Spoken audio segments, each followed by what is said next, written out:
Welcome back to the leftover series. Today I have some soft idlis that have been left over. I'm going to turn this into a delicious upma. Let's see how it's done. I'm going to start by crumbling the idlis first. Using a fork, I'm just going to crumble it up a little bit. Make sure not to smush it too much, otherwise it will become very sticky, and that's not the texture that we're looking for. You can also grind this up in a mixer grinder if you want. Pulse it instead of grinding it completely. This already looks like a nice delicious cooked rava. Now we're going to season it with a little bit of haldi, red chilli powder. I'm using half a teaspoon. A little bit of salt. The idlis already are a little salted.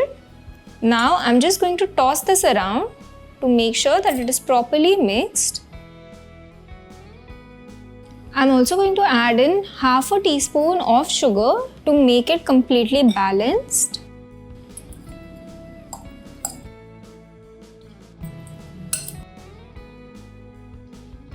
Now it's time to cook our upma.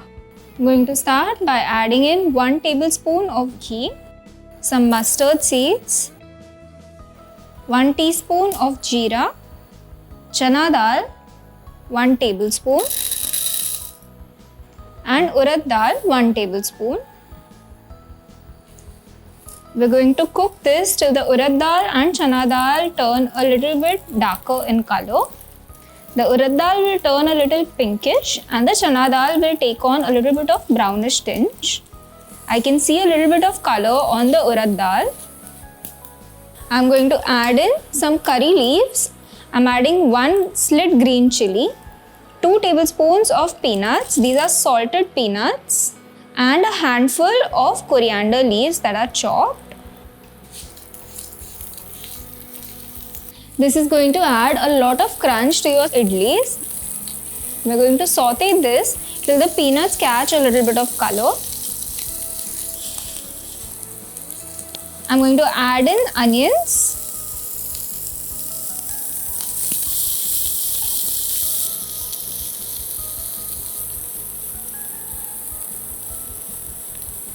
The onions have started to soften. I'm going to add a little bit of salt, just enough to season the onions.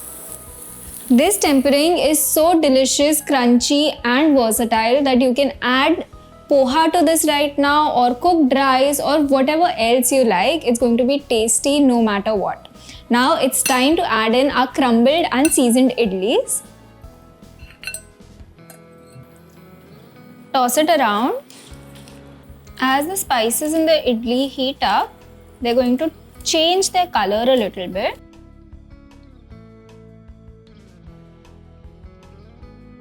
Now I'm going to add a little splash of water just to mix everything together and heat through properly.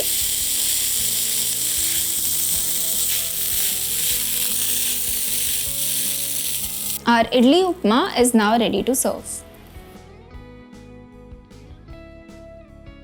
Our super quick, delicious and healthy idli upma is now ready to serve. Do give this recipe a try and let me know how it turns out. This is Chef Bhumika signing off from Rajshri Food.